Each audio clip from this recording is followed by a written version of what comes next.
And maybe we could cut this whole part of the conversation and put it at the beginning, because we can do that in the world of illusion. You can do whatever you want to. We can run this whole thing backwards. My grandmother used to call it. Maybe it'll say value streams are the devil. The cups are filling. Define value stream. What is a value stream? It's a stream of value. Don't do that. Yes. It's all the things that need to happen between a customer's request and the customer getting the thing. All the things that need to happen. All the work, all the wait, all the things. So we're creating value that doesn't exist. The customer needs something that is valuable to the customer. It's the process by which that value is created and delivered to the customer. And all of the, it's streaming, so all of, the sediment and the debris that falls into the stream on its way, all those things need to be collected and then eventually get turned You into. know where it hits the dam? Okay.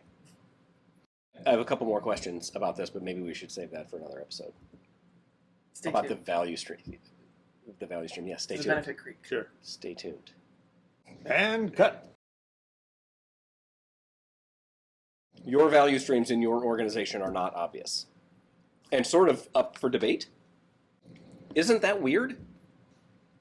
You can choose to decide or to define how value flows from somebody has an idea to everybody has to get engaged and do something, and then eventually your customer gets it. I feel like they're only up for debate because everybody only knows their piece. Like, oh, I don't know. I just get the thing from Lee and I do this to it and I move it over there. Yeah. Right? But beyond that, I don't know. I think that's where people start debating, and I think some of the debates are political. I think some of the debates have to do with where the funding comes from. I think some of the debates are people trying not to look bad. So I think sometimes value streams are hard to uncover because people don't want to be transparent because they're worried about what you might see and they might judge them. Who knows? There's lots of weird human behavior reasons why people won't rally around a value stream. Or Here's a softball. transparency. What's the difference between a value stream and a project? A project has a beginning and an end. A value stream is, hopefully, the Mississippi River will not dry up, although it looks like it might be doing that. It continues. So, and that's why value streams are spoken of in the context of a product mentality versus a project mentality.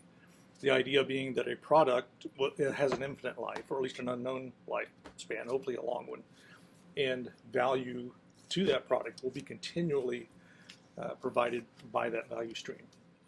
In a product management orientation, this should be straightforward, but for someone who is project oriented because they are a project manager, how do they need to change their thinking? How can they better serve the organization who's trying to right the ship on this value stream?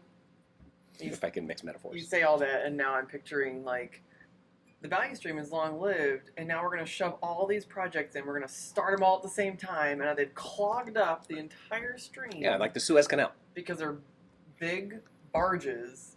If you did break them up into smaller pieces of things that are of value that could be delivered in small chunks, we can get those through.